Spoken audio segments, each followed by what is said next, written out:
Hello, in front of me I've got Nissan Qashqai. In this video I'll show you how to manage air filter maintenance.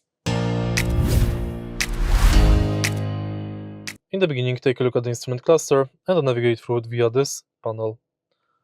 Now, let's go to Settings,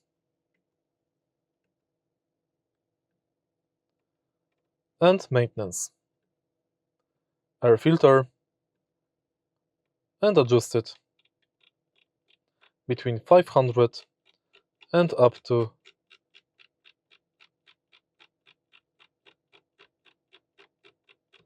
30,000 kilometers.